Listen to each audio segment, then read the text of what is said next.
ಈ ಒಂದು ಪತ್ರಿಕಾಗೋಷ್ಠಿಯನ್ನು ಕರೀಲಿಕ್ಕೆ ಕಾರಣ ಏನು ಕೇಳಿದ್ರೆ, ನಿನ್ನೆ ಕಾಂಗ್ರೆಸ್ಸಿನ ಅಭ್ಯರ್ಥಿ ಗೀತಾ ಶಿವರಾಜ್ಕುಮಾರ್, ಅದೇ ರೀತಿಯಲ್ಲಿ ಮಾಜಿ ಶಾಸಕರುಗಳು ನಿನ್ನೆ ಬೇರೆ ಬೇರೆ ಗ್ರಾಮ ಪಂಚಾಯತ್ ವ್ಯಾಪ್ತಿಗಳಲ್ಲಿ ಪಕ್ಷದ ಸಭೆಯನ್ನು ಮಾಡಿದ್ದಾರೆ. ಸಭೆಯನ್ನು ಮಾಡಿದವಾಗ ಕೆಲವು ಅಂಶಗಳನ್ನು ಹೇಳಿದ್ದಾರೆ. ಆ ಅಂಶಗಳಿಗೆ ಸಂಬಂಧಪಟ್ಟ ಹಾಗೆ ಅವರ ಪ್ರಶ್ನೆಗೆ ನಾವು ಉತ್ತರವನ್ನು ಕೊಡಬೇಕಾಗಿದೆ. ಉತ್ತರವನ್ನು ಕೊಡಲಿಕ್ಕೆ ನಾವು ಮಾಧ್ಯಮದವರೊಟ್ಟಿಗೆ ಇವತ್ತು ಈ ಕಾರ್ಯಕ್ರಮವನ್ನು ಇಟ್ಕೊಂಡಿದ್ದೇವೆ. ನಮ್ಮ ಸಂಸದರಾಗಿರ್ತಕ್ಕಂಥ PY ರಾಘವೇಂದ್ರ ಅವರು ಇದನ್ನು ತುಂಬ ಸಲ ಮಾಧ್ಯಮದ ಮುಖಾಂತರ ಹೇಳಿದ್ದೇವೆ, ಸಾರ್ವಜನಿಕ ಸಭೆಗಳಲ್ಲಿ ಹೇಳಿದ್ದೇವೆ, ಎಲ್ಲಿ ಹೇಳಬೇಕಂತೆಲ್ಲ ಹೇಳಿದ್ದೇವೆ. ಸರಳ ನಮ್ಮ ಸಂಸದರಾದ PY ರಾಘವೇಂದ್ರ ಅವರು ನಮ್ಮ ಶಿವಮೊಗ್ಗ ಲೋಕಸಭಾ ಕ್ಷೇತ್ರಕ್ಕೆ ಸಂಬಂಧಪಟ್ಟ ಹಾಗೆ ಈ ಸಲ 4ನೇ ಬಾರಿಗೆ ಇಲ್ಲಿ ಸ್ಪರ್ಧೆಯನ್ನು ಮಾಡ್ತಾ ಇದ್ದಾರೆ. ಹಿಂದೆ ಸ್ಪರ್ಧೆ ಮಾಡಿದವಾಗ ಬಹಳ ಅಂತರದಿಂದ ಶಿವಮೊಗ್ಗ ಲೋಕಸಭಾ ಕ್ಷೇತ್ರದಿಂದ ಮತ್ತು ಬೈಂದೂರಿನಿಂದ ಅತಿ ಭಾರಿ ಅಂತರದ ಮತಗಳಿಂದ ಜಯವನ್ನು ಸಾಧಿಸಿದ್ದಾರೆ. ಸಂಸದರು ಕಳೆದ 5 ವರ್ಷದ ಅವಧಿಯಲ್ಲಿ ಬೈಂದೂರು ಕ್ಷೇತ್ರಕ್ಕೆ ಸಂಬಂಧಪಟ್ಟ ಹಾಗೆ ಬಹಳಷ್ಟು ಅಭಿವೃದ್ಧಿ ಕಾರ್ಯಕ್ರಮಗಳನ್ನು ಮಾಡಿದ್ದಾರೆ. ನಿಮ್ಗೆ ಗೊತ್ತಿದ್ದ ಹಾಗೆ ಮೀನುಗಾರಿಕೆಗೆ ಸಂಬಂಧಪಟ್ಟ ಹಾಗೆ ಅದು ಗಂಗೊಳ್ಳಿ ಬಂದರಿರ್ಬೋದು, ಮರವಂತೆಯ ಮೀನುಗಾರರ ಬೇಡಿಕೆಗೆ ಅನುಗುಣವಾಗಿ ಮರವಂತೆಯ ಬಂದರಿರ್ಬೋದು, ಕೊಡೇರಿಯ ಬಂದರಿರ್ಬೋದು, ಅಳವೆಗೆದ್ದೆ ಬಂದರಿರ್ಬೋದು. ಈ 4 ಬಂದರುಗಳು ಅದು ಆದಿದ್ರೆ ಅದು ನಮ್ಮ ಮಾಜಿ ಮುಖ್ಯಮಂತ್ರಿಗಳಾಗಿರ್ತಕ್ಕಂಥ BS ಯಡಿಯೂರಪ್ಪನವರ ಕನಸು, ಮತ್ತೆ ಅದು ಸಾಕಾರ ಆಗಲಿಕ್ಕೆ ನಮ್ಮ ಸಂಸದರಾಗಿರ್ತಕ್ಕಂಥ PY ರಾಘವೇಂದ್ರ ಅವರು ಕಾರಣ ಅಂತ ಹೇಳಲಿಕ್ಕೆ ನಾನು ಇಚ್ಛೆ ಪಡ್ತೇನೆ. ಒಂದು ದೊಡ್ಡ ಯೋಜನೆ. ಅದರ ಜೊತೆಗೆ ಇಡೀ ನಮ್ಮ ವಿಧಾನಸಭಾ ಕ್ಷೇತ್ರದಲ್ಲಿ ಎಲ್ಲ ರಸ್ತೆಗಳು ಗುಣಮಟ್ಟದಾಗಿದೆ. ಅದು ಡಾಂಬರ್ ರಸ್ತೆ ಇರಬಹುದು, ಕಾಂಕ್ರೀಟ್ ರಸ್ತೆ ಇರಬಹುದು. ಇಡೀ ನಮ್ಮ ಬೈಂದೂರು ಕ್ಷೇತ್ರದ ಜನರಿಗೆ ಇಷ್ಟೊಂದು ರಸ್ತೆಗಳು ಆದ್ದು ಬಹಳ ದಾಖಲೆಯ ವಿಚಾರ. ಅದರ ಜೊತೆಗೆ ಇವತ್ತು ಟವರ್ಗಳು ಬೈಂದೂರು ವಿಧಾನಸಭಾ ಕ್ಷೇತ್ರದಲ್ಲಿ ನೆಟ್ವರ್ಕ್ ಪ್ರಾಬ್ಲಮ್ ಇರುವಂತಹ ಈ ಸಂದರ್ಭದಲ್ಲಿ ಸಾಧಾರಣ 27 ಟವರ್ಗಳ ಕೆಲಸಗಳು ಇವತ್ತು ಆಗ್ತಾ ಇದೆ. ಇವತ್ತು ಜನರಿಗೆ ಅದು ನಮ್ಮ ರೈತರಿಗೆ ಮತದಾರರಿಗೆ ಬಹಳ ಖುಷಿ ಅಂತಂದಿರ್ತಕ್ಕಂಥ ಒಂದು ಕೆಲಸ. ಅದ್ರ ಜೊತೆಗೆ ಇನ್ನೂ ಕೆಲವು ಬೇರೆ ಬೇರೆ ಶಿಕ್ಷಣಕ್ಕೆ ಸಂಬಂಧಪಟ್ಟ ಹಾಗೆ, ಆರೋಗ್ಯಕ್ಕೆ ಸಂಬಂಧಪಟ್ಟ ಹಾಗೆ ಇನ್ನಿತರ ಬೇರೆ ಬೇರೆ ಕೆಲಸಗಳನ್ನು ಇವತ್ತು ನಮ್ಮ ಸಂಸದರಾಗಿರ್ತಕ್ಕಂಥ PY ರಾಘವೇಂದ್ರ ಅವರು ಮಾಡಿದ್ದಾರೆ. ಆ ತೃಪ್ತಿ ನಮ್ಮ ಬೈಂದೂರು ಜನರಿಗಿದೆ ಇವತ್ತು. ಅದ್ರ ಜೊತೆಗೆ ಸಂಬಂಧಪಟ್ಟ ಹಾಗೆ ನಮ್ಮ ಸಿದ್ಧತೆಗಳು ಬಹಳ ನಮ್ಮ ಕಾರ್ಯಕರ್ತರು ಚೆನ್ನಾಗಿ ಮಾಡ್ತಾ ಇದ್ದಾರೆ. ಒಳ್ಳೆಯ ಕೆಲಸಗಳು ಆಗ್ತಾ ಇದೆ. ನಮ್ಗೆ ವಿಶ್ವಾಸ ಇದೆ, ಖಂಡಿತವಾಗಿ ಎಲ್ಲ ನಮ್ಮ ಪಕ್ಷದ ಕಾರ್ಯಕರ್ತರು ಹಗಲಿರುಳು ದುಡಿತಾ ಇದ್ದಾರೆ, ಕೆಲಸ ಮಾಡ್ತಾ ಇದ್ದಾರೆ. ನಮಗೆಲ್ಲ ವಿಶ್ವಾಸ ಇದೆ. ಈ ಒಂದು ಚುನಾವಣೆಯಲ್ಲಿ ನಮ್ಮ ಮೇ 7ನೇ ತಾರೀಕಿಗೆ ನಡೆಯತಕ್ಕಂಥ ಚುನಾವಣೆಯಲ್ಲಿ ಖಂಡಿತವಾಗಿ ನಾವು ಹತ್ತಿರ 1 ಲಕ್ಷದ ಮತಗಳ ಅಂತರದಿಂದ ಬೈಂದೂರು ಕ್ಷೇತ್ರದಲ್ಲಿ ನಮ್ಮ ಪ್ರೀತಿಯ ಸಂಸದರಾಗಿರ್ತಕ್ಕಂಥ ಶ್ರೀಯುತ PY ರಾಘವೇಂದ್ರ ಅವರಿಗೆ ಎಲ್ಲ ಜಾತಿಯವರು ಎಲ್ಲ ತರದವರು ಒಟ್ಟಾಗಿ 1 ಲಕ್ಷದ ಲೀಡನ್ನು ಕೊಡ್ತಾ ಇರತಕ್ಕಂಥ ಭಾವನೆ ಇವತ್ತು ನಮ್ಮ ಬೈಂದೂರು ಕ್ಷೇತ್ರದ ಮತದಾರರಿಗೆ ಇರತಕ್ಕಂಥ. ಅದರಿಂದ ಮತ್ತೆ ಅಭಿವೃದ್ಧಿ ವಿಚಾರಗಳು ಬಂದವಾಗ ನಮ್ಮ ಸಂಸದರ ಬಗ್ಗೆ ಇಡೀ ನಮ್ಮ ಬೈಂದೂರು ಕ್ಷೇತ್ರದಲ್ಲಿ, ಬೈಂದೂರು ಕ್ಷೇತ್ರ ಅಲ್ಲ, ಇಡೀ ನಮ್ಮ ಶಿವಮೊಗ್ಗ ಲೋಕಸಭಾ ಕ್ಷೇತ್ರದಲ್ಲಿ ನಿಮ್ಗೆಲ್ಲ ಗೊತ್ತಿದೆ. ಇವತ್ತು ಶಿವಮೊಗ್ಗದಲ್ಲಿ ಯಾವ ರೀತಿಯಾಗಿರ್ತಕ್ಕಂಥ ಅಭಿವೃದ್ಧಿಗಳನ್ನು ಮಾಡಿದ್ದಾರೆ ಅನ್ನೋ ವಿಚಾರ ಎಲ್ಲರಿಗೂ ಗೊತ್ತಿರತಕ್ಕಂಥ ವಿಚಾರ. ಇಡೀ ಇವತ್ತು ಶಿವಮೊಗ್ಗ ಅಂತಕ್ಕಂಥದ್ದು ಬೆಂಗಳೂರಿಗೆ ಸರಿಸಮಾನವಾಗಿರ್ತಕ್ಕಂಥ ನಗರವನ್ನಾಗಿ ಪರಿವರ್ತನೆ ಮಾಡಿರ್ತಕ್ಕಂಥ ಕೀರ್ತಿ ಇದ್ರೆ ಅದು ಮಾಜಿ ಮುಖ್ಯಮಂತ್ರಿಗಳಾಗಿರ್ತಕ್ಕಂಥ BS ಯಡಿಯೂರಪ್ಪನವರ ಸಾಧನೆ ಹೇಳಲಿಕ್ಕೆ ನಾನು ಇಚ್ಛೆ ಪಡ್ತೇನೆ. ಅಭಿವೃದ್ಧಿ ವಿಚಾರಗಳು ಬಂದಾಗ ಇವತ್ತು ಇಡೀ ನಮ್ಮ ಶಿವಮೊಗ್ಗ ಲೋಕಸಭಾ ಕ್ಷೇತ್ರ ವ್ಯಾಪ್ತಿಯಲ್ಲಿ ಬಹಳ ಒಂದು ಒಳ್ಳೆ ರೀತಿಯಾದಂತಹ ಅಭಿಪ್ರಾಯಗಳು ಬರ್ತಾ ಇದೆ ಇವತ್ತು. ಆದ್ರಿಂದ ಇವತ್ತು ಕಾಂಗ್ರೆಸ್ನವರಿಗೆ ಅನಿಸ್ತಾ ಇದೆ, ನಾನು ಕೇಳತಕ್ಕಂಥದ್ದು ಏನು ಕೇಳಿದ್ರೆ, ಹಿಂದೆ ಕಾಂಗ್ರೆಸ್ಸಿನ ಅಭ್ಯರ್ಥಿಯಾಗಿದ್ದವರು ಹಿಂದೆ 5 ವರ್ಷ ಚುನಾವಣೆ ನಿಂತಾಗ ಬಂದಿದ್ದಾರೆ, ಪುನಃ ಮತ್ತೆ ಈಗ ಬಂದಿದ್ದಾರೆ ವೋಟ್ ಕೇಳಲಿಕ್ಕೆ. ಇದು ಜನಪ್ರತಿನಿಧಿಗಳ ವ್ಯವಸ್ಥೆಯ? ನಮ್ಮ ಸಂಸದರು ಹಾಗಲ್ಲ. ನಮ್ಮ ಸಂಸದರು ಪಾದರ್ಶದಂತೆ ಇಡೀ ನಮ್ಮ ಲೋಕಸಭಾ ಕ್ಷೇತ್ರದಲ್ಲಿ ಪ್ರತಿ ವಿಧಾನಸಭಾ ಕ್ಷೇತ್ರದಲ್ಲಿ ಒಳ್ಳೆ ಕೆಲಸಗಳನ್ನು ಮಾಡಿರ್ತಕ್ಕಂಥ ಒಬ್ಬ ಸಂಸದ. ರಾಷ್ಟ್ರೀಯ ನಾಯಕರು ಹೇಳ್ತಿದ್ರು, ಬೈಂದೂರು ಇಡೀ ನಮ್ಮ ಭಾರತ ದೇಶದಲ್ಲಿ 10 ಜನ ಸಂಸದರನ್ನ ಒಳ್ಳೆಯ ಸಂಸದರನ್ನ ಆಯ್ಕೆ ಮಾಡೋದಾದ್ರೆ ಆ 10 ಸಂಸದರಲ್ಲಿ ನಮ್ಮ ಶಿವಮೊಗ್ಗ ಲೋಕಸಭಾ ಕ್ಷೇತ್ರದ ಸಂಸದರಾದ BY ರಾಘವೇಂದ್ರ ಅವರು ಬರ್ತಾರೆ ಅಂತಕ್ಕಂಥ ಮಾತನ್ನ ರಾಷ್ಟ್ರೀಯ ನಾಯಕರು ಹೇಳ್ತಾರೆ, ಪ್ರತಿಯೊಬ್ಬ ಮತದಾರರು ಹೇಳ್ತಾರೆ. ಆದ್ದರಿಂದ ನಾನು ಗೋಪಾಲ್ ಪೂಜಾರಿ ಅವರಿಗೆ ಇಷ್ಟು ಮಾತ್ರ ಹೇಳಲಿಕ್ಕೆ ಇಚ್ಛೆಪಡ್ತೇನೆ. ಅಭಿವೃದ್ಧಿ ವಿಚಾರಗಳು ಬಂದವಾಗ ನಮ್ಮ ಪಟ್ಟಿ, ನಮ್ದು ಪಟ್ಟಿ ನೋಡುವ, ನಿಮ್ದು ಪಟ್ಟಿ ನೋಡುವ, ಯಾರ ಬೈಂದೂರು ಕ್ಷೇತ್ರದಲ್ಲಿ ಅಭಿವೃದ್ಧಿಯನ್ನು ಮಾಡಿದ್ದಾರೆ.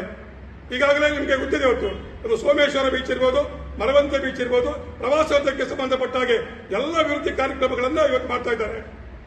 ಆ ಎಲ್ಲ ಕೆಲಸಗಳಿಗೆ ಈಗ ನಮ್ಮ ಶಾಸಕರಾಗಿರ್ತಕ್ಕಂಥ ಶ್ರೀಯುತ ಗುರುರಾಜ್ ಗಂಟಿಹೊಳರು ಪೂರಕವಾಗಿ ನಮ್ಮ ಸಂಸದರಿಗೆ ಬೆಂಬಲವಾಗಿ ನಿಂತು ಬೈಂದೂರು ಕ್ಷೇತ್ರದಲ್ಲಿ ಎಲ್ಲ ಕಡೆ ಅತ್ಯುತ್ತಮವಾದಂತಹ ಕೆಲಸಗಳನ್ನು ಮಾಡಲಿಕ್ಕೆ ಈಗಾಗಲೇ ತಯಾರಿಗಳನ್ನ ಶ್ರೀಯುತ ಗುರುರಾಜ್ ಗಂಟಿಹೊಳರು ಮಾಡ್ತಾ ಇದ್ದಾರೆ. ಈಗಾಗಲೇ ನಮ್ಮ ಪಕ್ಷದ ಏನು ಇವತ್ತು ಲೋಕಸಭಾ ಚುನಾವಣೆಗೆ ಸಂಬಂಧಪಟ್ಟ ಹಾಗೆ ಅನೇಕ ಸಿದ್ಧತೆಗಳನ್ನು ಮಾಡ್ತಾ ಇದ್ದೇವೆ. ಈಗಾಗಲೇ 3-4 ದಿವಸದ ಈಚೆಗೆ ನಮ್ಮ ಶಾಸಕರಾದ ಗುರುರಾಜ್ ಗಂಟಿಹೊಳರು ಪ್ರತಿ ಬೂತ್ಗಳಿಗೆ ಭೇಟಿಯನ್ನು ಕೊಟ್ಟು ಅಲ್ಲಿ ನಮ್ಮ ಕಾರ್ಯಕರ್ತರ, ನಮ್ಮ ಮತದಾರರ ಏನು ಸಮಸ್ಯೆ ಇದೆ ಅದನ್ನು ಆಲಿಸಿಕೊಂಡು ಮುಂದಿನ ದಿವಸಗಳಲ್ಲಿ ಅದಕ್ಕೆ ಪರಿಹಾರವನ್ನು ಕೊಂಡುಕೊಳ್ಬೇಕಂತ ರೀತಿಯಲ್ಲಿ ನಮ್ಮ ಪಕ್ಷ ಮತ್ತು ನಮ್ಮ ಶಾಸಕರು ಒಟ್ಟಾಗಿ ಪ್ರತಿ ಬೂತ್ಗಳಿಗೆ ಭೇಟಿ ಕೊಡುವಂತ ಕೆಲಸಗಳನ್ನ ಮಾಡ್ತಾ ಇದ್ದಾರೆ. ನಿಮ್ಗೆ ಗೊತ್ತಿದೆ, ಕೆಲವು ಮಾಡಿ ತೋರಿಸುವುದು, ಕೆಲವು ಮಾತಾಡುವುದು. ಮಾಡಿ ತೋರಿಸುವವರು ನಮ್ಮ ಸಂಸದರಾಗಿರ್ತಕ್ಕಂಥ BY ರಾಘವೇಂದ್ರ. ಮಾತಾಡುವುದೇನಿದ್ರೆ ಅದು ಈಶ್ವರಪ್ಪ ಅಷ್ಟೇ. ಖಾಲಿ ದೇವಾಡಿಗರ ಸಮುದಾಯ ಭವನ ಮಾತ್ರ ಅಲ್ಲ, ಇನ್ನೂ ಕೆಲವು ಸಮುದಾಯ ಭವನಗಳಿಗೆ ನಾವು ಸರ್ಕಾರದಿಂದ ಆಡಳಿತಾತ್ಮಕವಾದಂತಹ ಮಂಜೂರಾತಿಯನ್ನ ನಾವು ಮಾಡಿಸಿದ್ದೇವೆ. ಖಾಲಿ ಹಣ ತರುವಂತಹದ್ದು ಅದು ಯಾರು ಆರೋಪ ಮಾಡ್ತಾರೆ, ಈಗಿನ ಸರ್ಕಾರ ಮಾಡೋದನ್ನ ಮಾಡಬೇಕು, ನಾವು ಮಾಡುವಂಥದ್ದಲ್ಲ. ಅದನ್ನ ಈಗ ಏನ್ ಮಾಡಿದ್ದಾರೆ ಕಂಡ್ರೆ ತಡೆ ಹಿಡಿದಿದ್ದಾರೆ. ಯಾಕೆ ಕಂಡ್ರೆ ಗೋಪಾಲ್ ಪೂಜಾರಿ ಅವರು ಚುನಾವಣೆಯಲ್ಲಿ ಸೋತದ್ರಿಂದ ಅವರು ಏನ್ ಮಾಡಿದ್ದಾರೆ ಕಂಡ್ರೆ ನಮಗೆ ಓಟ್ ಹಾಕಿಲ್ಲ ಅನ್ನುವಂಥ ಉದ್ದೇಶಕ್ಕೋಸ್ಕರವಾಗಿ ಈ ಸಮುದಾಯಗಳಿಗೆ ಕೊಟ್ಟಿರ್ತಕ್ಕಂಥ ಅನುದಾನವನ್ನ ಸರ್ಕಾರ ಮಾಡಿದ್ರೆ ತಡೆ ಹಿಡಿದಿದ್ದಾರೆ. ನಾವು ಹೇಳ್ತಕ್ಕಂಥದ್ದು ನಮ್ಗೇನು ನಾವು ಇದಕ್ಕೆಲ್ಲ ರಾಜಕಾರಣ ಮಾಡೋದಿಲ್ಲ, ಅವ್ರ ಮುಂದೆ ಅವ್ರು ಒಳ್ಳೆ ಮಾಡ್ಕೊಂಡು ಹೋಗ್ಲಿ. ಈ ಎಲ್ಲ ತಡೆ ಹಿಡಿದಿರ್ತಕ್ಕಂಥ ಸಮುದಾಯ ಭವನಗಳಿಗೆ ಇಮಿಡಿಯೇಟ್ ಆಗಿ ಸರ್ಕಾರ ಮಟ್ಟದಲ್ಲಿ ಅವರು ಹಣವನ್ನು ಮಂಜೂರಾತಿ ಮಾಡ್ತಾರೆ ಅಂತ ಹೇಳಿ ಆಹ್ವಾನವನ್ನು ಮಾಡ್ತಾ ಇದ್ದೇನೆ. ವೋಟ್ ದುರಂತದ್ದು ಸರ್ಕಾರ ಕಾಂಗ್ರೆಸ್ ಸರ್ಕಾರ ಇದೆ, ನಮ್ಮ ಸರ್ಕಾರ ಇಲ್ಲ, ಅವಾಗ ಕಾಂಗ್ರೆಸ್ ಸರ್ಕಾರ ಇದೆ. ಶಿರೂರಿನಲ್ಲಿ ಆವಾಗ ಸುನಾಮಿ ಬಂದವಾಗ ಅಲ್ಲಿ ವೋಟ್ಗಳು ಬೇರೆ ಬೇರೆ ಸಣ್ಣ ಪುಟ್ಟ ಸಮಸ್ಯೆಗಳಾಗಿದೆ. ಆ ಸಂದರ್ಭದಲ್ಲಿ ಆ ಸಂದರ್ಭದಲ್ಲಿ ನಮ್ಮ ಸಂಸದರು ಮತ್ತು ಬೇರೆ ಬೇರೆ ನಮ್ಮ ರಾಜ್ಯ ಸರ್ಕಾರದ ಮಟ್ಟದಲ್ಲಿ ಆ ಮೀನುಗಾರಿಗೆ ಸಂಕಷ್ಟವನ್ನು ಎದುರಿಸ್ತಾ ಇದ್ದಾರೆ. ಅದನ್ನ ಇಮಿಡಿಯೇಟ್ ಆಗಿ ಅವರಿಗೆ ಪರಿಹಾರವನ್ನು ಕೊಡಬೇಕಂತ ಹೇಳಿ ಆಗಿನ ಮೀನುಗಾರಿಕಾ ಸಚಿವರ ಮುಖಾಂತರ ಬಹಳಷ್ಟು ಪ್ರೆಷರ್ಗಳನ್ನು ಹಾಕಿದ್ದೇವೆ. ಹಾಕಿ ಅದರ ನಂತರ ಚುನಾವಣೆ ಬಂತು, ನಮಗೆ ಕೊಡ್ಲಿಕ್ಕಾಗಿಲ್ಲ. ಚುನಾವಣೆ ಒಂದು ಮೇಲೆ ನಮ್ದು ಸರ್ಕಾರ ಬರಲಿಲ್ಲ, ಆದ್ರಿಂದ ಸಮಸ್ಯೆ ಆಗಿಬಿಟ್ರೆ ಅವರಿಗೂ ಸಹ ನಮ್ಮ ಮೀನುಗಾರರಿಗೆ ಶಿರೂರಿನಲ್ಲಿ ತೊಂದರೆ ಆದಂತ ಮೀನುಗಾರಿಗೂ ಸಹ ನ್ಯಾಯವನ್ನು ದೊರಕಿಸಿಕೊಡ್ಲಿಕ್ಕೆ ನಾವು ಸಿದ್ಧರಿದ್ದು ನಮ್ಮ ಸರ್ಕಾರ ಬರಲಿಲ್ಲ ಅಷ್ಟೇ. ಅಧಿಕಾರಿಗಳು ಸರಿಯಾಗಿರ್ತಕ್ಕಂಥ ವ್ಯವಸ್ಥೆಯನ್ನು ಸಂದರ್ಭದಲ್ಲಿ ಮಾಡದೇ ಇರೋದ್ರಿಂದ ನಮ್ಮ ಸಂಸದರು ಆ ಸಮಯದಲ್ಲಿ ಮುಖ್ಯಮಂತ್ರಿಗಳನ್ನ ಭೇಟಿ ಮಾಡಿ ಮುಖ್ಯಮಂತ್ರಿಗಳನ್ನ ಇದಕ್ಕೆ ಇಮಿಡಿಯೇಟ್ ಆದಂತ ಹಣವನ್ನು ಕೊಡಬೇಕಂತೇಳಿ ನಮ್ಮ ಸಂಸದರು ಒತ್ತಾಯಗಳನ್ನ ಮಾಡಿದರು. ಆದರೆ ಆ ಸಂದರ್ಭದಲ್ಲಿ ಅದೊಂದು 3-4 ತಿಂಗಳಲ್ಲಿ ಚುನಾವಣೆ ಬಂದಿದ್ದರಿಂದ ಅದು ನಮಗೆ ಆ ಸಂದರ್ಭದಲ್ಲಿ ಕೊಡಲಿಕ್ಕೆ ಸಾಧ್ಯ ಆಗಿದೆ. ಹಿಂದೂ ಮುಖಂಡರು ಏನ್ ಹೇಳ್ತಾರೆ, ಮರವಂತೆ ಕಡಲ್ ಕೊರೆತ ಆದಾಗ ಪರಿಹಾರ ಕೊಡಲಿಲ್ಲ, ಆವಾಗ ಬಿಜೆಪಿ ಸರ್ಕಾರವೇ ಇತ್ತು, ಪರಿಹಾರ ಕೊಡಲಿಲ್ಲ. ಗೊಂಗೊಳ್ಳಿಯಲ್ಲಿ ದೋಣಿ ದುರಂತ ಆದಾಗ ಕಾಂಗ್ರೆಸ್ ಸರ್ಕಾರ ಇತ್ತು, ಅವರು ಪರಿಹಾರ ಕೊಟ್ಟರು ಅಂತ ಆರೋಪನ ಹಿಂದೂ ಸಂಘಟನೆಯ ಮುಖಂಡರೇ ಮಾಡಿದ್ರು ಮೊನ್ನೆ ಈಶ್ವರಪ್ಪ ಅವರು. ಈಗ ಪಕ್ಷ ವ್ಯವಸ್ಥೆ ಒಳಗೆ ಸಣ್ಣ ಪುಟ್ಟ ದೋಷಗಳು ಅದೆಲ್ಲ ಇರುವುದು ಸ್ವಾಭಾವಿಕ. ಆದರೆ ನೀವು ಗಂಗೊಳ್ಳಿ ಮರವಂತೆ ಕೊಡಿಯರಿ ಮೀನುಗಾರರಿಗೆ ಏನಾದ್ರು ನ್ಯಾಯವನ್ನು ಕೊಟ್ಟಿದ್ದರೆ ಅದು ಭಾರತೀಯ ಜನತಾ ಪಕ್ಷದ ಸರ್ಕಾರ ಬಿಟ್ಟರೆ ಕಾಂಗ್ರೆಸ್ ಈ ಮೀನುಗಾರಿಗೆ ಯಾವುದೇ ಬಂದರೂ ಆಗಲಿ ಯಾವುದೇ ಮೀನುಗಾರಿಗೆ ಒಳ್ಳೇದಾಗುವಂತ ಯಾವುದೇ ಕಾರ್ಯಕ್ರಮ ಮಾಡಿಲ್ಲ. ಹಾಲಿ ಮೊನ್ನೆ ಬೋಟ್ ದುರಂತ ವಿಚಾರದಲ್ಲಿ ಮಾತ್ರ ಸ್ಪಂದನೆ ಮಾಡಿದ್ದಾರೆ ಬಿಟ್ಟರೆ ಮೀನುಗಾರರಿಗೆ ಕಾಯಂ ಆಗಿರ್ತಕ್ಕಂಥ ಯಾವುದೇ ಯೋಜನೆಗಳನ್ನ ಕಾಂಗ್ರೆಸ್ ಸರ್ಕಾರ ಮಾಡಿದ್ದಿಲ್ಲ. ನಾವು ಇವತ್ತು ಕಾಂಗ್ರೆಸ್ಸಿನ ನಮ್ಮ ಮೀನುಗಾರಿಕೆ ಸಂಬಂಧಪಟ್ಟ ಹಾಗೆ ಸಮುದಾಯ ಬಂದರು ಬಿಟ್ಟು ಮತ್ತೆ ಅದರ ಜೊತೆಗೆ ಎಲ್ಲ ಸಮುದಾಯದ ಭವನಕ್ಕೂ ಸಹ ಹಣವನ್ನು ಕೊಟ್ಟಿದ್ದೇವೆ. ನಾವು ಒಳ್ಳೆ ಕೆಲಸ ಕೊಟ್ಟಿದ್ದೇವೆ. ಒಂದು ವಿಚಾರ ಹೇಳ್ತೇನೆ ನೋಡಿ, ಇವತ್ತು ಹಿಂದಿನ ಶಾಸಕರಾಗಿದ್ದಾವಾಗ ಅದು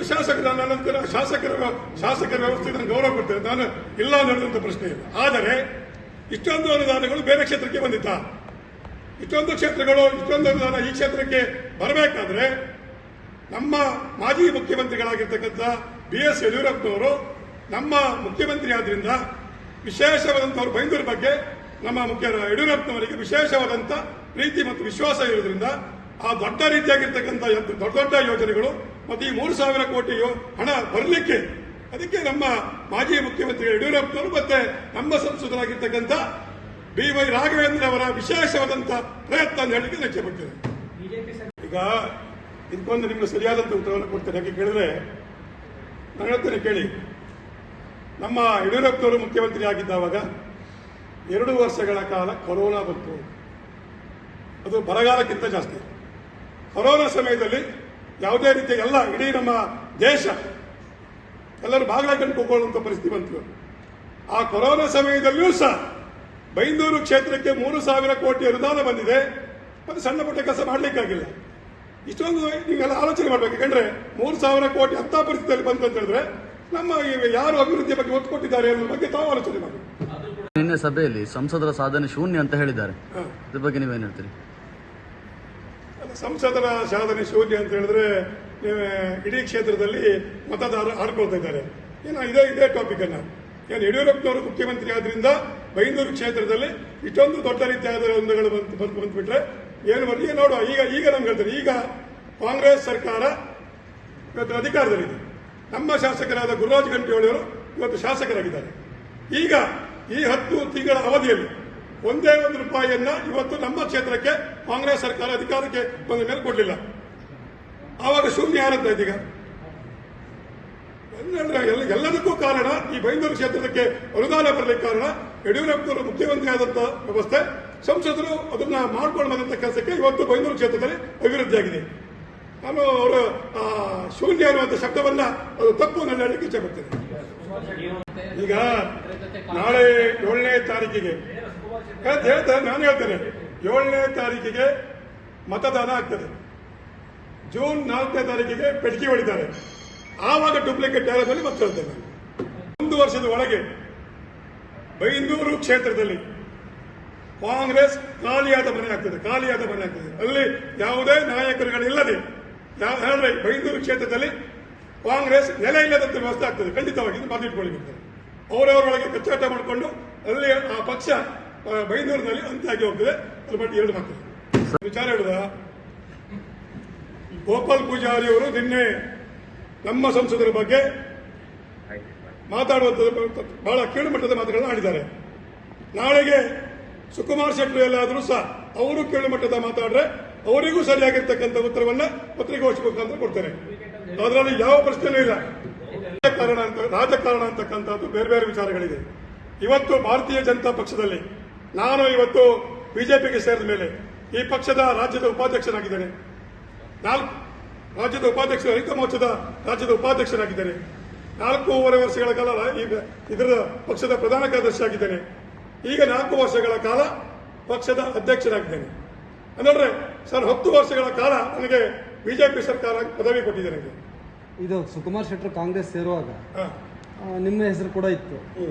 ಆಮೇಲೆ ನಿಮ್ಗೆ ಮಂಡಲಾಧ್ಯಕ್ಷರು ಘೋಷಣೆ ಆದ ಮೇಲೆ ನೀವು ಹೋಗ್ಲಿಲ್ಲ ಅನ್ನತಕ್ಕಂಥ ಮಾತುಗಳು ಕೇಳಿ ಬರ್ತದೆ. ಒಂದು ವಿಚಾರ ನಿಮ್ಗೆ ಹೇಳುದ, ಇವತ್ತು ಭಾರತೀಯ ಜನತಾ ಪಕ್ಷದಲ್ಲಿ ಇವತ್ತೆಲ್ಲ ಕಾರ್ಯಕರ್ತರನ್ನ ಇಟ್ಟುಕೊಂಡು ಒಮ್ಮತದಿಂದ ಒಟ್ಟಿಗೆ ಹೋಗುವಂತ ಕೆಲಸವನ್ನ ಮಂಡಲ ಅಧ್ಯಕ್ಷರಾಗಿ ನಾನು ಮಾಡ್ತಿದ್ದೇನೆ. ಭಾರತೀಯ ಜನತಾ ಪಕ್ಷ ನನಗೆ ಪಕ್ಷದಲ್ಲಿ ಎಲ್ಲ ಅಧಿಕಾರಿಗಳನ್ನ ಕೊಟ್ಟಿದ್ದಾರೆ. ನನಗೆ ಕಾಂಗ್ರೆಸ್ ಪಕ್ಷ ನನಗೆ ಅನಿವಾರ್ಯ ಅಲ್ಲ. ನಾನು ಇವತ್ತು ಈ ದೇಶದ ಪ್ರಧಾನಮಂತ್ರಿ ನರೇಂದ್ರ ಮೋದಿ ಅಂತ ಪ್ರಧಾನಮಂತ್ರಿ ಇರುವಾಗ ನಮಗೆ ಕಾಂಗ್ರೆಸ್ ಯಾಕೆ? ನಮಗೆ ಭಾರತೀಯ ಜನತಾ ಪಕ್ಷ ಈ 10 ವರ್ಷಗಳಲ್ಲಿ ಪದವಿ ಕೊಟ್ಟಿದೆ, ಸಿದ್ಧಾಂತ ಕೊಟ್ಟಿದೆ, ಎಲ್ಲದೂ ಕೊಟ್ಟಿದೆ. ಸುಕುಮಾರ್ ಶೆಟ್ಟರು ಟಿಕೆಟ್ ಸಿಗದೆ ಇದ್ದಾಗ ಅವ್ರ ಮನೆಯಲ್ಲಿ ನೀವು ಅವರಿಗೆ ಟಿಕೆಟ್ ಸಿಗ್ಬೇಕಂತ ಭಾರಿ ಪ್ರಯತ್ನ ಪಟ್ಟು ಹೋರಾಟ ಮಾಡಿದ್ರಿ. ಮತ್ತೆ ಅವರ ತೀರ್ಮಾನಕ್ಕೆ ನೀವು ಬದ್ಧ ಅಂತ ಹೇಳಿದ್ರಿ. ವಿಚಾರ ಹೇಳ್ತಾರೆ ಕೇಳಿ. ಒಂದು ಹಂತದವರಿಗೆ ಯಾಕೆಂದ್ರೆ ಸುಕುಮಾರ್ ಶೆಟ್ಟರಿಗೆ ಆವಾಗ ಪ್ರೀತಿ ಇಲ್ಲ ಅಂತ ಪ್ರೀತಿ ಇಲ್ಲ ಅನ್ನೋ ಪ್ರಶ್ನೆ ಇಲ್ಲ. ಒಬ್ಬ ಶಾಸಕರು ಇರ್ತಾರೆ, ಒಂದು ಪಕ್ಷ ಇರ್ತದೆ. ಒಟ್ಟಿಗಿರುವಾಗ ಹಿಂದಿನಿಂದ ಬೆನ್ನಿಗೆ ಚೂರಿ ಹಾಕೋ ಕೆಲಸವನ್ನ ನಾನು ಯಾವಾಗಲೂ ಮಾಡಿದ್ದಿಲ್ಲ. ಬೆನ್ನಿಗೆ ಚೂರಿ ಹಾಕೋ ಕೆಲಸ ನಾನು ಮಾಡುವುದಿಲ್ಲ. ಸುಕುಮಾರ್ ಶೆಟ್ಟರು ಶಾಸಕರಾಗಿದ್ದಾಗ ಅವರಿಗೆ ಟಿಕೆಟ್ಸ್ ಬೇಕು ಅವರಿಗೆ ಟಿಕೆಟ್ಸ್ ಕೊಡಬೇಕನ್ನುವಂಥದ್ದು ನನ್ನ ಅಭಿಪ್ರಾಯ. ಅವಾಗ ಕೊಡಬೇಕಾಗ್ತದೆ ಹೇಳಿ. ಆವಾಗ ಪಕ್ಷ ಒಂದು ತೀರ್ಮಾನ ತಗೊಳ್ತು. ಏನಕ್ಕೆ ಈ ಸಲ ನಾವು ಬದಲಾವಣೆ ಮಾಡ್ತೇವೆ ಅಂತಕ್ಕಂಥ ಮಾತನ್ನು ಹೇಳಿದ್ರು. ಆವಾಗ ನಾವೇನ್ ಮಾಡ್ತೀವಿ ಕಂಡ್ರೆ ಪಕ್ಷ ಹೇಳೋಕೆ ಕೇಳಬೇಕು, ಬಿಟ್ಟು ವ್ಯಕ್ತಿ ಹೇಳೋದಕ್ಕೆ ನೀವು ಹೋಗ್ಲಿಕ್ಕೆ ಆಗಲ್ಲ. ಪಕ್ಷ ಒಬ್ಬ ಸಾಮಾನ್ಯ ಕಾರ್ಯಕರ್ತರನ್ನ ಇವತ್ತು ಟಿಕೆಟ್ ಕೊಟ್ಟಿದೆ, ಅವ್ರನ್ನ ಗೆಲ್ಲಿಸಲಿಕ್ಕೆ ನಾವೆಲ್ಲ ಒಟ್ಟಾಗಿ ಶ್ರಮವನ್ನು ಮಾಡಿದ್ದೇವೆ, ಹೋರಾಟವನ್ನು ಮಾಡಿದ್ದೇವೆ. ಬದಲಾವಣೆ ಇದು ಭಯ್ ಇದೆಲ್ಲ ಎಂತ ಗೊತ್ತುಂಟ, ಈ ಬಗಲ್ ಮೇ ದುಶ್ಮನ್ ನಡೆದಿದ್ದಾರೆ ಕಡೆ, ನಮ್ಮವರೊಳಗಿದ್ದಾರೆ ಕದಲ್ಲ, ಬಗಲ್ ಮೇ ದುಶ್ಮನ್ ಅಂತ ಭಯ್ ನಮ್ಮ ಎಲ್ಲ ಇರ್ತಾರೆ. ಅವರಿಗೆ ಅಪಪ್ರಚಾರ ಮಾಡೋರಿಗೆ ಏನಾಗ್ತದೆ ಮಂಡಲ ಇಲ್ಲಿ ಕೇಳಿ, ಮಂಡಲ ಅಧ್ಯಕ್ಷನಾಗಿ ದೀಪಕ್ ಕುಮಾರ್ ಶೆಟ್ಟಿ ಸಾಧನೆಯನ್ನ ಇವತ್ತು ಇಡೀ ನಮ್ಮ ಕಾರ್ಯಕರ್ತ ಒಪ್ಕೊಂಡಿದ್ದಾರೆ. ಮೊನ್ನೆ ನಾನು 2ನೇ ಬಾರಿಗೆ ಅಧ್ಯಕ್ಷನಾಗಿ ಘೋಷಣೆ ಆದವಾಗ ಬೈಂದೂರು ವಿಧಾನಸಭಾ ಕ್ಷೇತ್ರದ ನಮ್ಮೆಲ್ಲ ಕಾರ್ಯಕರ್ತರು ಸ್ವಾಗತವನ್ನು ಮಾಡಿದ್ದಾರೆ. ಒಬ್ಬನೇ ಒಬ್ಬ ಸೋಷಿಯಲ್ ಮೀಡಿಯಾದ ಮುಖಾಂತರ ಆಗಲಿ ಬೇರೆ ವಿಚಾರಗಳನ್ನು ದೀಪಕ್ ಕುಮಾರ್ ಶೆಟ್ಟಿ ಯಾಕಾದ್ರೂ ಅನ್ನೋದ್ರ ಬಗ್ಗೆ ಯಾರು ಹೇಳಿಲ್ಲ. ಎಲ್ಲ ಜಾತಿಯವರು, ಎಲ್ಲ ಸಮುದಾಯದವರು ದೀಪಕ್ ಕುಮಾರ್ ಶೆಟ್ಟಿ ಅವರನ್ನ ಮಂಡಲಾಧ್ಯಕ್ಷರ ಮಾಡಿದ್ದು ಸರಿ ಇದೆ ಅಂತಕ್ಕಂಥ ಮಾತನ್ನು ಹೇಳಿದ್ದಾರೆ. ಯಾಕೆ ಹೇಳಿದ್ದಾರೆ ಕೇಳಿದ್ರೆ, ನಾನು ಹಿಂದೆ ಮಾಡಿರ್ತಕ್ಕಂಥ ಕೆಲಸಕ್ಕೆ ಸರಿಯಾಗಿ ನಾನು ಮಾಡಿರ್ತಕ್ಕಂಥ ಕೆಲಸ 24/7 ಮನೆ ಕೂತ್ಕೊಳ್ಳಿಲ್ಲ. ಯಾಕೆ ಸುಮ್ಮನೆ ಬೈಂದೂರು ವಿಧಾನಸಭಾ ಕ್ಷೇತ್ರದಲ್ಲಿ ಬಣಗಳೇ ಇಲ್ಲ. ಈಗ ನನಗ್ಯಾರು ಮೊನ್ನೆ ಹೇಳಿದ್ರು, ಈಗ ಮೊನ್ನೆ ಬಿಜೆಪಿಯಲ್ಲಿ ಬಣಗಳೇ ಇಲ್ಲ. ಬಿಜೆಪಿಯಲ್ಲಿ ಯಾರ ಬಣವಿಲ್ಲ. ಇಲ್ಲಿ ಒಂದೇ ಬಣ, ಭಾರತೀಯ ಜನತಾ ಪಕ್ಷ ಬೈಂದೂರು ಮಂಡಲ.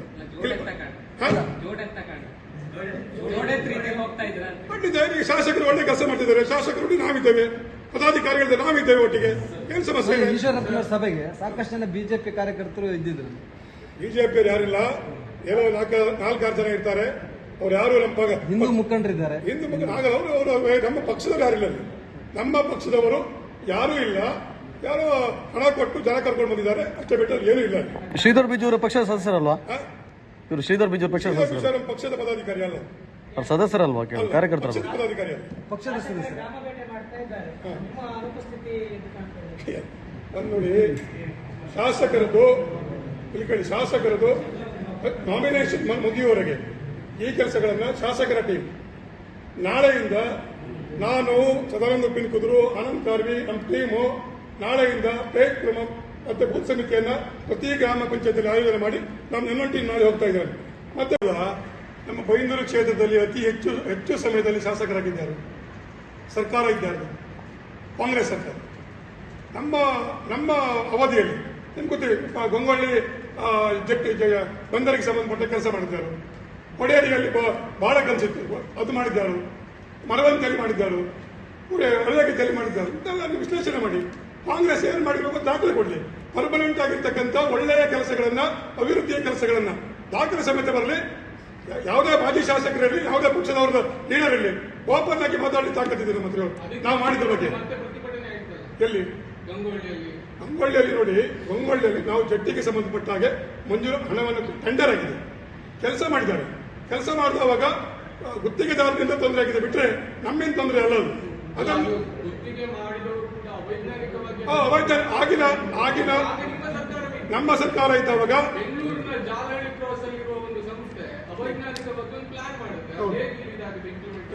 ಈಗ ಆ ಸಮಯದಲ್ಲಿ ನಮ್ಮ ಸಚಿವರಾದಂಥ ಅಂಗಾರವರು ಅಲ್ಲಿ ಬಂದು ಭೇಟಿಯನ್ನು ಕೊಟ್ಟು, ಅದು ಕಂಟ್ರಾಕ್ಟರ್ ಇಂಜಿನಿಯರ್ ಮತ್ತು ಕಂಟ್ರಾಕ್ಟರ್ ಸಮಸ್ಯೆ, ನಮ್ಮ ಸರ್ಕಾರ ಸಮಸ್ಯೆ ಅಲ್ಲ ಅದು. ಅಲ್ಲಿ ನೀರಿನಲ್ಲಿ ಆದಂಥ ಸಮಸ್ಯೆಗಳು, ಅದನ್ನ ನಮ್ಮ ಸಚಿವರು ಇಮಿಡಿಯೇಟ್ ಆಗಿ ತನಿಖೆಗೆ ಒಳಪಡಿಸಿದ್ದಾರೆ. ಇದು ತನಿಖೆ ಆಗಬೇಕು, ಸಂಬಂಧಪಟ್ಟ ಗುತ್ತಿಗೆದಾರರಿಗೆ ಮತ್ತು ಅಧಿಕಾರಿಗಳನ್ನ ಸಸ್ಪೆಂಡ್ ಮಾಡಬೇಕಂತ ಹೇಳಿ ಆ ಸಮಯದಲ್ಲಿ ಹೇಳಿ ಹೋಗಿದ್ದಾರೆ. ತನಿಖೆ ಆದ ನಂತರ ನಮ್ಮ ಸರ್ಕಾರ ಹೋಯ್ತು. ಈ ತನಿಖೆಯನ್ನ ಕಾಂಗ್ರೆಸ್ ಸರ್ಕಾರ ತಡೆ ಹಿಡಿದು ಗೊತ್ತಿದೆ. ಈಗ ಶಿಕ್ಷೆ ಆಗಲಿ ಬಿಡ್ತಾ ಇಲ್ಲ. ಗುತ್ತಿಗೆದಾರರು ಮತ್ತು ಅಧಿಕಾರಿಗಳು ಕಾಂಗ್ರೆಸ್ ಅವರಿಗೆ ರಕ್ಷಣೆ ಕೊಡ್ತಿದೆ ಅಂತ ಮಾತು ಗೊತ್ತಿದೆ.